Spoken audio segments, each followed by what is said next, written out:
नमस्कार सखींनो. मकर संक्रांत जवळ आली आणि तुम्ही अजूनही वाण काय द्यायचं या विचारात आहात का? त्याच वस्तू देऊन कंटाळा आला असेल तर आजचा व्हिडिओ फक्त आणि फक्त तुमच्यासाठी आहे. आज मी अशा काही वस्तू दाखवणार आहे ज्या बघून तुमच्या मैत्रिणी म्हणतील, वाह, हे तुला सुचलं कसं? त्यामुळे व्हिडिओ शेवटपर्यंत नक्की बघा, कारण मध्ये खूप साऱ्या स्पेशल सरप्राईज टिप्स आहेत. तिळगुळ घ्या, गुडगुड बोला. पण थांबा, या वस्तूंबाबत मी तुम्हाला एक स्पेशल सिक्रेट टिप देणार आहे, जी तुमचं वाण इतर सर्वांपेक्षा वेगळं आणि खास बनवेल. त्यामुळे हा व्हिडिओ अजिबात स्किप करू नका आणि शेवटपर्यंत नक्की बघा, कारण ती टिप मी व्हिडिओच्या मध्ये कधीही सांगू शकते.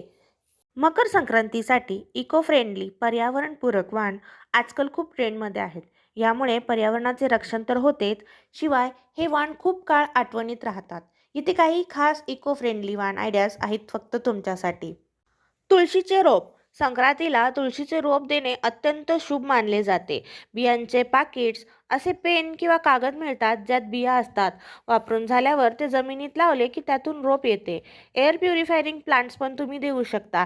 स्नेक प्लांट किंवा कोरफड यासारखी छोटी आणि कमी देखभालीची रोपे सुद्धा तुम्ही देऊ शकता. तसेच मातीची भांडी, चिनी मातीची बरणी, मातीचे दिवे, सुंदर रंगवलेले मातीचे दिवे, जी घराच्या सजावटीसाठी वापरता येईल अशी मातीची छोटीशी कुंडी, मातीचे पिगी बँक मुलांसाठी किंवा शोभेसाठी हे पण छान वाटतात. जसे बांबूच्या वस्तू, बांबू टूथब्रश, प्लास्टिकला एक उत्तम आणि स्वस्त पर्याय. बांबूची टोपली किंवा डबा, लहान आकाराच्या बांबूच्या टोपलीमध्ये तिळगुळ देऊन त्या वाण म्हणून तुम्ही देऊ शकता. बांबूचा कंगवा, हे केसांसाठी चांगले असते. यामुळे ब्लड सर्क्युलेशन खूप छान प्रकारे होते आणि हे इको फ्रेंडलीसुद्धा आहे. कापडी वस्तू, कापडी पिशव्या भाजीसाठी किंवा वाण सामानासाठी वापरता येतील अशा सुंदर डिझाईनच्या कापडी पिशव्याही तुम्ही देऊ शकता. कापडी रुमाल किंवा नॅपकिन्स दररोजच्या वापरासाठी उत्तम पर्याय. हँडमेड पोटली, जुन्या साड्या किंवा उरलेल्या कापडापासून बनवलेल्या पोटल्यांमध्ये तुम्ही वाण देऊ शकता. नैसर्गिक स्वच्छता उत्पादने, हँडमेड सेंद्रिय साबण, केमिकल विरहित आणि नैसर्गिक सुगंध असलेले साबण. प्लॅस्टिकच्या वस्तू काही दिवसांनी फेकून दिल्या जातात, पण ही इको फ्रेंडली वाण निसर्गाला जपतात आणि आपल्या आठवणी नेहमी ताज्या ठेवतात. आता मी तुम्हाला पहिली खास स्पेशल टिप्स सांगणार आहे. पॅकिंगसाठी ही टिप्स खूप उपयुक्त ठरेल.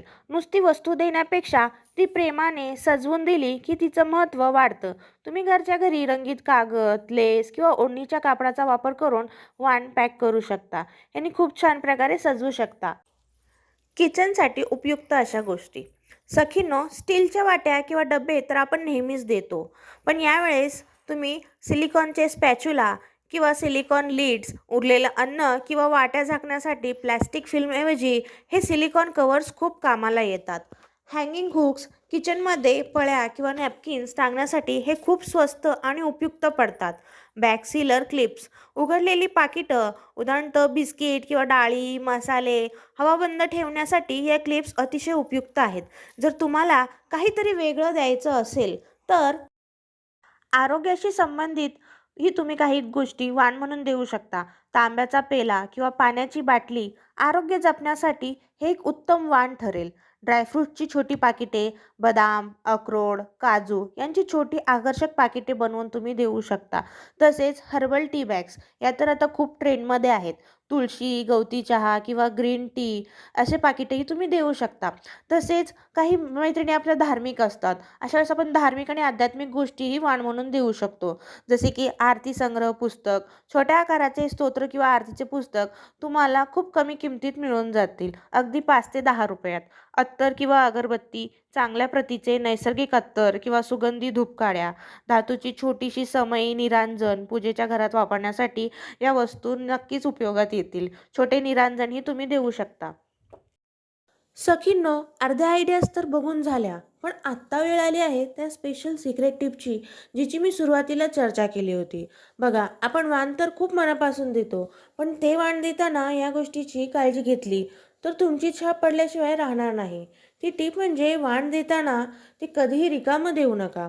अगदी तुम्ही मोबाईल स्टँड देत असाल किंवा एखादी छोटी डबी, त्यात 2 दाणे तिळगुळाचे आणि एक छोटी अक्षता तांदूळ नक्की टाका. आपल्या परंपरेत रिकामं वाण देणं शुभ मानलं जात नाही. जेव्हा तुम्ही त्या वस्तूमध्ये थोडा गोडवा म्हणजे तिळगुळ भरून देता, तेव्हा त्या वस्तूची किंमत नाही, तर तुमची भावना समोरच्याच्या मनाला स्पर्श करते. आहे की नाही छोटी पण खूप महत्त्वाची टिप? चला तर मग आता वळूया आपल्या पुढच्या सर्वात युजफुल आयडियाकडे, जी आहे खास आपल्या मोबाईल वेड्या सखींसाठी. सखींनो, आता ही जी पुढची वान आयडिया आहे ना, ती माझ्या मते सर्वात जास्त युजफुल आहे. ती म्हणजे मोबाईल स्टँड. बघा, आपण गृहिणींना सवय असते, की किचनमध्ये काम करताना, स्वयंपाक करताना आपल्याला आपल्या आईशी, बहिणीशी किंवा मैत्रिणींशी गप्पा मारायला खूप आवडतं. कधी-कधी आपण नवीन रेसिपी बघत स्वयंपाक करतो. कधी ऑफिसमधले काही काम असते, मीटिंग्स असतात. अशा वेळी आपण मोबाईल डब्याला टेकवून ठेवतो किंवा ते ओट्यावर असाच पडलेला असतो. यामुळे मोबाईलवर पाणी उडण्याची किंवा तो पडून त्याला इजा पोहोचण्याची, डॅमेज होण्याची भीती असते. जर तुम्ही वाण म्हणून एखादं छोटं लाकडी किंवा प्लास्टिकचं मोबाईल स्टँड दिलत, तर आपलं कामही होतील आणि मोबाईलही सुरक्षित राहील. आहे की नाही एकदम कामाची टीप?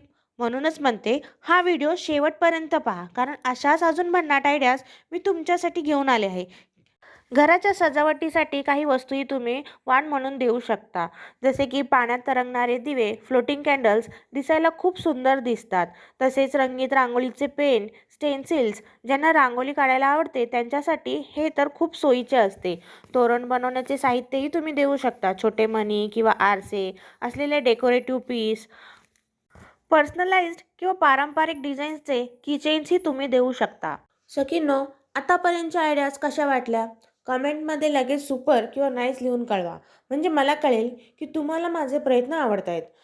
जर तुम्हाला ही स्पेशल टिप आवडली असेल तर लगेच खाली दिलेल्या लाईक बटनवर क्लिक करा. तर सखींनो, कशा वाटल्या या मकर संक्रांतीच्या विशेष वाण आयडियाज? मला खात्री आहे की यातील मोबाईल स्टँड आणि इको फ्रेंडली आयडियाज तुम्हाला नक्कीच आवडल्या असतील. जर तुम्हाला यापैकी कोणतीही एक वस्तू मनापासून आवडली असेल तर व्हिडिओला लाईक करायला विसरू नका. आणि हो, तुम्ही या संक्रांतीला काय वाण देणार आहात मला कमेंटमध्ये नक्की कळवा. कदाचित तुमच्या कमेंटमुळे इतर सखींनाही नवीन आयडियाज मिळेल. तुमच्या मैत्रिणींच्या ग्रुपवर हा व्हिडिओ शेअर करा, जेणेकरून त्यांचीही वाण निवडण्याची चिंता मिटेल. आणि अशाच नवनवीन उपयोगी आणि घरगुती व्हिडिओसाठी आपल्या चॅनलला सबस्क्राईब नक्की करा आणि शेजारील बेल आयकॉन दाबा. चला तर मग पुन्हा भेटूया अशाच एक नवीन आणि छान व्हिडिओमध्ये. तोपर्यंत तिळगुळ घ्या, गोड बोला आणि मकर संक्रांतीचा आनंद लुटा. धन्यवाद. ज्यांची कमेंट मला सर्वात जास्त आवडेल त्यांचे नाव मी पुढच्या व्हिडिओमध्ये नक्की घेईन.